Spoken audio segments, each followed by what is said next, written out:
the Upanishads in two parts, translated by F. Max Muller. Part 2, Mundaka Upanishad, first, Mundaka, second, Kanda. This is the truth.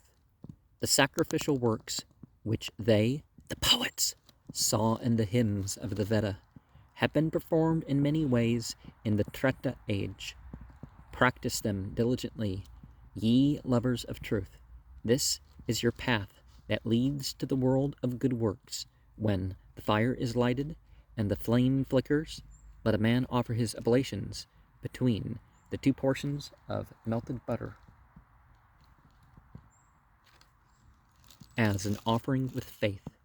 If a man's Agnihotra sacrifice is not followed by the new moon and full moon sacrifices, by the 4 months sacrifices, and by the harvest sacrifice, if it is unattended by guests, it is not offered at all, or without the Vaisvadeva ceremony, are not offered according to rule, then it destroys his 7 worlds. Kali, black. Karali, terrific. Manogava, swift as thought.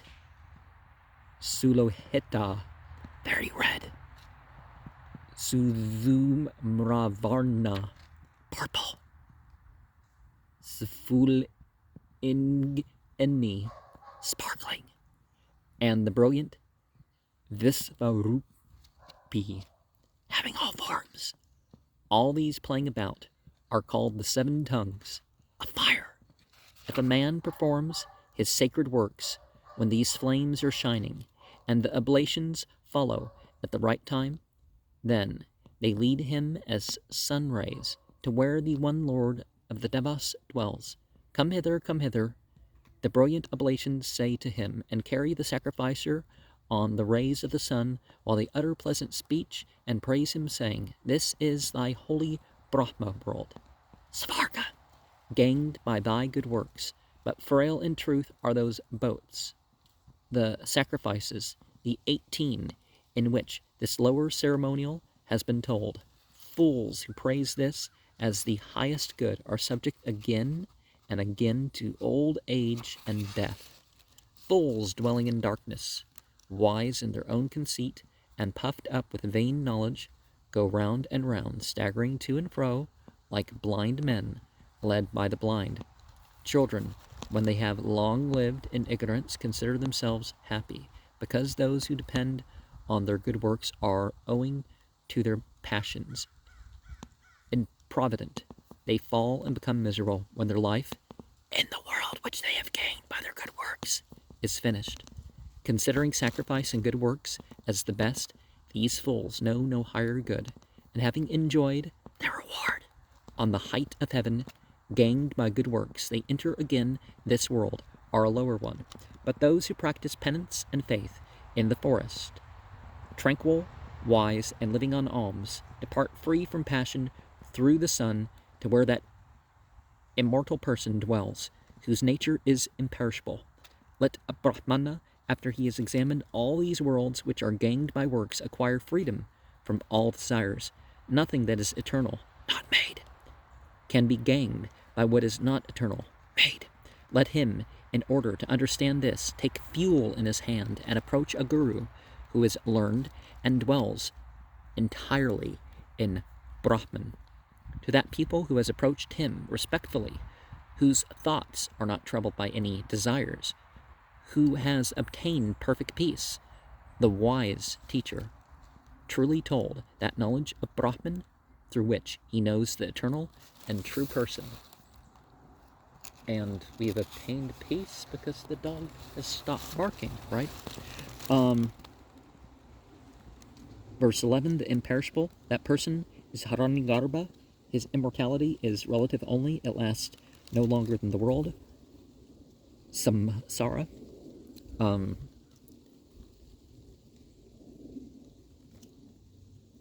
We can say that certain aspects of divinity are relative to the creation in which they are had. But the essence of divinity it to be so. Also, but those, verse 11, it's 13 verses. According to the commentator, this verse refers to those who know the uselessness of sacrifices and have attained a knowledge of the qualified Brahman.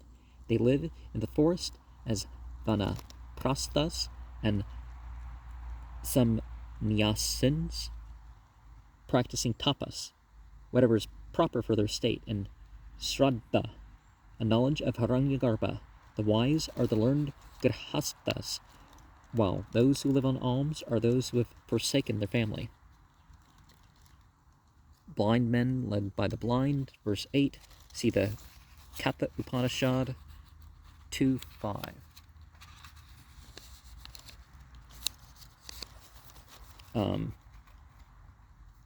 Verse 7 has been told. The commentator takes the 18 for the 16 priest, the sacrificer, and his wife, but such an explanation hardly yields a satisfactory meaning, nor does plava mean perishable. The moon card of the tarot often has not just the number 18, but it has the drops of blood being the 18, so that's...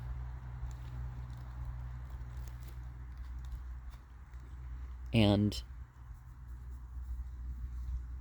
this Varupi are, in verse 4, are Visvaruki.